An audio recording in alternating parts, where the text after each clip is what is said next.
Let's go, let's do the room tour. So, we have a 2 double bed. Then, yung isa, ma-remove in the next day. Then, katabi nito is the sink area. And the comfort room. Also, the bathroom. So, it's not clean yet since kamu-move in pa lang namin today.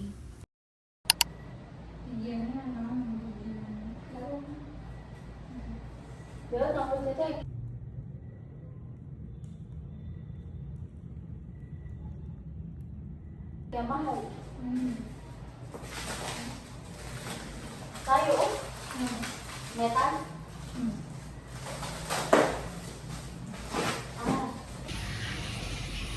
Good evening, guys. So, we are currently in our dorm na. So, this is our first day moving in.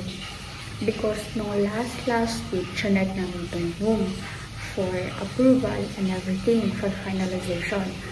So, ngayon, andito na kami. Nag-start na kami mag-move ng mga gamit and also clean some area and everything para okay na matulugan. So, actually, this is the first time. No, this is not my first time. This is my second time doing things like one of the things na sinasabi nilang starting up independency. Because grade 12 rin, nag-dorm din ako around Basak Malatlat sa baba ng Midtown. Then, nag-transfer ako here with my cousin because dito na kami mag-aaral sa MSU in Sarawak.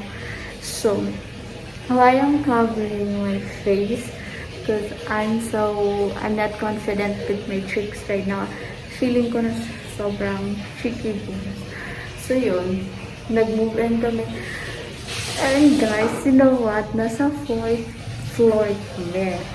And then, sa 4th floor kami din, yung pagdala ng mga gamit namin, ipapakita ko yung mga clip na nakuha ko. Anong mga gamit yung dinala namin dito sa taas. Kami lang dalawa. Gamit namin, kuha pa kami ng mga parcel para sa small things na idadagdag sa dorm and sa like mga mini groceries namin, small stuff like grocery lang na kahit body wash lang, ganun. Hindi na kami nag-dinner, baka mag-dinner kami ulit kasi galing pa kami init. So, sumakay lang kami sa tita namin to go here. And we have a quick advance dinner sa Parisan around sa Padan. So, I think na mag-eat kami ulit. Or I don't know. Hindi po naman ako gutom. Pero baka yung cousin ko gutom. Pero hindi. This is our first. Akala ko magsalita. But yeah, this is our first day moving in. But this is not the first day na magsasleep kami here. We just move our stuff, clean some things, and everything. Pero sa langkap muna kami mag-sleep. Kasi wala pa kami bed. And we are so tired na kailangan namin ng comfortable na matutulugan. You know. And some other things is, baka bukas early, dito na kami ulit. And baka bukas din, inshallah, na matutulog na kami pagkagabi. I really love this dorm, guys. Like, I hope this will be positive and like safety. I mean safety naman because all around the area, every corner outside the room, may mga CCTV naman. So good siya. May curfew din, good, and mapagkakatiwalaan yung landlord based naman sa conversation and everything na mga questioning. And I love it.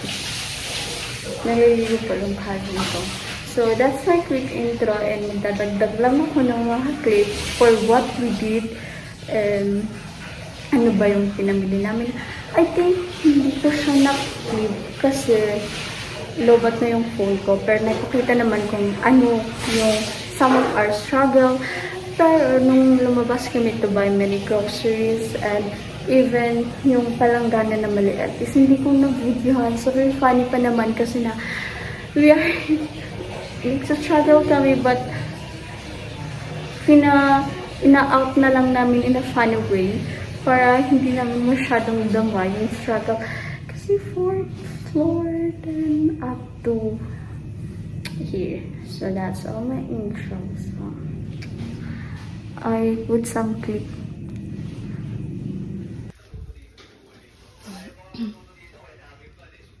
Ganda siya.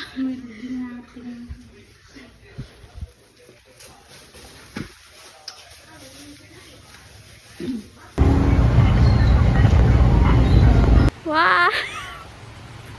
Yung subo ba? Ah, day 2.